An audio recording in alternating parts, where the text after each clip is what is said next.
ఒకవేళ కనుక మూసీని సుందరీకరణ చేయాలంటే అంతకంటే ముందు శుద్ధీకరణ చేయాలి.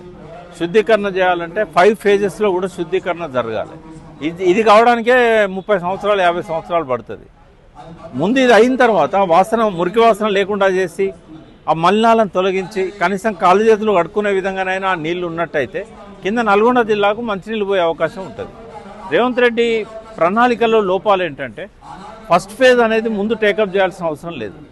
ఎందుకంటే ఎక్కడైతే దుర్గంధం కానీ రసాయన వ్యర్థాలు కానీ కలుస్తున్నాయో అది 3వ ఫేజ్ 4వ ఫేజ్ 5వ ఫేజ్. అందుకే కేసీఆర్ గారు 5వ ఫేజ్ నుంచి స్టార్ట్ చేశాడు. 5వ ఫేజ్ నుంచి అక్కడ సుందరీకరణ చేశాడు, శుద్ధీకరణకు ప్రయత్నం చేశాడు, నాలాల మీద ఎస్టీపీలు పెట్టాడు, నాగోల్లో ఎస్టీపీ పెట్టాడు, పైన కూడా 31 ఎస్టీపీలకు డబ్బులు రిలీజ్ చేశారు, అడ్మినిస్ట్రేటివ్ శాంక్షన్ ఇచ్చారు. కొన్ని పూర్తయినాయి, కొన్ని పూర్తయ్యే క్రమంలో ఉండగా గవర్నమెంట్ పడిపోయింది. ఇప్పుడు రేవంత్ రెడ్డి రిబ్బన్ కత్తిరిస్తున్నాడు. అదే పద్ధతిలో పోవాలి. ఇప్పుడు నెక్స్ట్ ఇంకో 39 ఎస్టీపీలకు అమృత్ స్కీమ్లో డబ్బులు అలాట్ అయినాయి. మన షేర్ అమౌంట్ 10% కట్టుకుంటే ఎంత, అది చాలా తక్కువ అమౌంట్.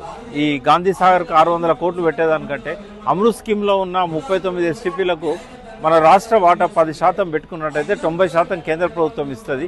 ఇంకో 10 ఏళ్ళ దాకా ఈ శుద్ధీకరణ కార్యక్రమం జరిగిన తర్వాత అప్పుడు సుందరీకరణ చేయాలి. సుందరీకరణ కూడా ఏంటంటే ఎన్జిటి ట్రిబ్యునల్, అట్లే సుప్రీంకోర్టు, కేంద్ర ప్రభుత్వ గైడ్లైన్స్ ప్రకారంగా ఆ 200 మీటర్లకు బయటనే చేయాలి తప్ప సుందరీకరణ నది లోపల కానీ నది గర్భంలో కానీ ఎక్కడ కూడా చేయకూడదు.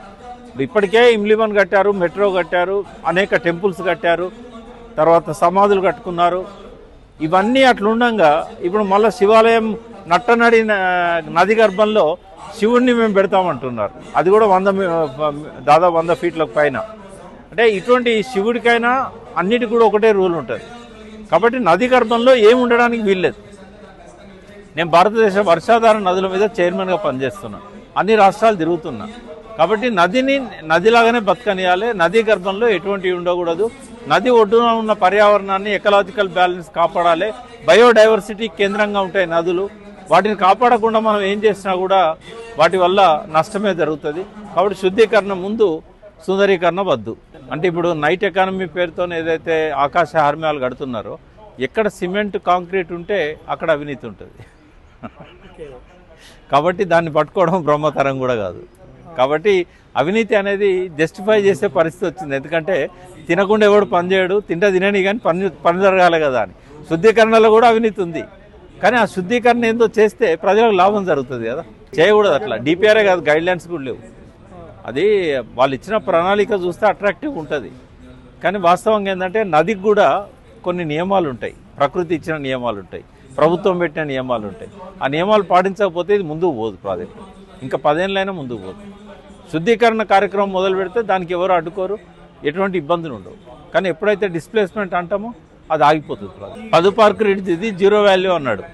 ముక్కు భూమికి రాకాలి. ఎందుకంటే అది 0 వాల్యూ కాదు. అప్పుడున్న రూల్ ఏంటంటే 12 మీటర్లు. 12 మీటర్లు వదిలేసి కట్టుకున్నారు వాళ్ళు. వెనకాల ఈసా నది ఉంటుంది, ముందర మూసా నది ఉంటుంది. ముందర రోడ్డు కూడా ఉంది మూసా నదికి దీనికి మధ్యన. సైడ్కు ఈసా నది, మూసా నది కలిసి ఒక సంగమంగా ఫామ్ అవుతాయి. 12 మీటర్ల లోపు లేదు కాబట్టి 0 వాల్యూ కాదు అది. ఇదే కాంగ్రెస్ టీడీపీ గవర్నమెంట్లో దానికి ఇచ్చినాయి, పర్మిషన్లు ఇచ్చినాయి. కాబట్టి వాళ్ళకి కంపెన్సేషన్ ఇవ్వాల్సిందే. కేవలం టీడీఆర్లు ఇస్తామంటే మాత్రం వాళ్ళు పోరు. వాళ్ళకి ఇంతకంటే పెద్ద విల్లాసో లేకుంటే పెద్ద బంగ్లాలో కట్టించి, లేదంటే వాల్యుయేషన్ అక్కడ దాని ప్రకారంగా కట్టించినట్టయితే project valuation land acquisition rules ప్రకారంగా కేంద్రం ఇచ్చిన 2013 చట్టం ప్రకారం ల్యాండ్ అక్విజిషన్ చేసినట్టయితే 4 ఇంతలు వాళ్ళకి ఆ కంపెన్సేషన్ ఇస్తేనే వాళ్ళు పోతారు. 4 ఇంతలో 2 ఇంతలో ఆ రూల్స్ ఏమున్నాయో దాని ప్రకారం ఇస్తేనే వాళ్ళు పోతారు. అయితే ముందేందంటే వాళ్ళని పంపించి మళ్ళీ నేను అక్కడ బిల్డింగులు కడతా అంటే ఎవరు ఒప్పుకోరు. ఎన్జిటి అస్సలు ఒప్పుకోదు. ఇప్పుడు ఎన్జిటీలో పోతారు, ఎట్లా కార్తిక్ రెడ్డి పోయిండు వాళ్ళు కూడా పోతారు. కాబట్టి తీర్పులు కనుక అడ్డం వస్తే 50 ఏళ్ళైనా ఈ ప్రాజెక్ట్ కాదు. నేను ఒకటి చెప్తాను మీ తమాషాగా. మేస్త్రి అనేటోడు గుంపు మేస్త్రి అన్నాడు. మేస్త్రి కడతాడా కూలగొడతాడా? సింపుల్ కామన్ సెన్స్కి వచ్చాను, ప్రజలకు అరుదాం మనం.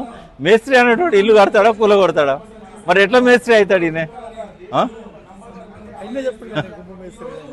ఆయనే గుంపు మేస్త్రి అన్నాడు. గుంపు మేస్త్రి ఏం చేస్తాడు? పాలమూరు నుంచి గుంపును తీసుకొచ్చి పెద్ద పెద్ద ఆకాశ హార్మ్యాలు కడతారు. దుబాయ్లో బుర్జ్ ఖలీఫా కడతారు, అక్కడ హిమాలయాలల్లో డ్యామ్ కట్టారు. ఇవన్నీ కూడా మేస్త్రి అనేటోడు లేబర్ని తీసుకొచ్చి కట్టిస్తాడు తప్ప కూలగొట్టాడు. కాబట్టి అది రేవంత్ రెడ్డి సరిదిద్దుకోవాలి. అంటే వెస్టెడ్ ఇంట్రెస్ట్ ఉన్నప్పుడు అట్లే అవుతుంది. కేసీఆర్కు వెస్టెడ్ ఇంట్రెస్ట్ లేకుండే. ఆయనకి ఏంటంటే ఈ తెలంగాణను ఎట్లా అభివృద్ధి చేయాలి, ప్రజలకు ఎట్లా సంక్షేమం చూడాలి, వాళ్ళ జీవన ప్రమాణాలు ఎట్లా పెంచాలి, పర్యావరణాన్ని ఎట్లా కాపాడాలి, నదులను ఎట్లా కాపాడాలి, ఇదేమో కేసీఆర్కు ఉండే. అందుకే ఆయన శుద్ధీకరణ అన్నాడు, సుందరీకరణ అనలే. బట్ రేవంత్ రెడ్డికి ఏంటంటే అవగాహన లేదు, ఆ ప్రజల పట్ల ప్రేమ లేదు. ఇక ఆయనకు ఉండే వెస్టెడ్ ఇంట్రెస్ట్ల వల్ల ఇటువంటి అనర్థాలు జరుగుతూ ఉన్నాయి.